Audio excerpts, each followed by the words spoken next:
दैहिक दैविक भौतिक तापा, राम राज्य काहू नहीं व्यापा। तुलसी बाबा कहते हैं जब राम जी का राज्य, राम राज्य जिसको कहा जाता है, उसमें दैहिक दैविक भौतिक तीन ताप नहीं थे, क्योंकि राम जी या राम जी कृपा जिस पर हो, ठाकुर जी कृपा जिस पर, उसको तीनों ताप नहीं तपा सकते। कौन से ताप? दैहिक दैविक और भौतिक।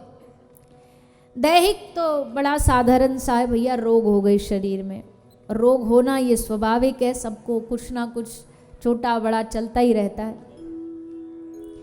तो ये हो गया दैहिक। एक है दैविक ताप।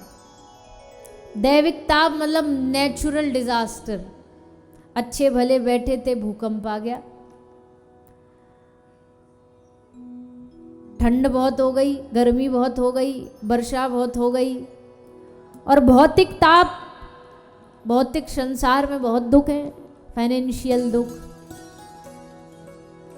रिश्तों का दुख, संबंधों का दुख, आशाओं का दुख, मन की अशांति, ये सब भौतिक है।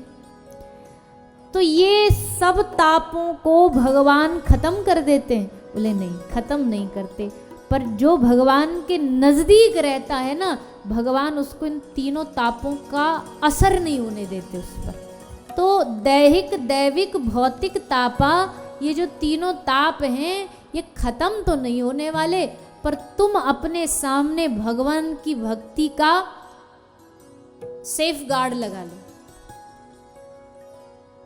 अब चाहे कितना भी कुछ भी हो, कितने भी ताप आए जीवन में, पर तुमसे जब कोई पूछेगा भैया कैसे हो, तो हंस के कहोगे राम जी की बड़ी कृपा है, बिहारी जी की बड़ी कृपा है, हमारे ठाकुर जी का बड़ा अनुग्रह है।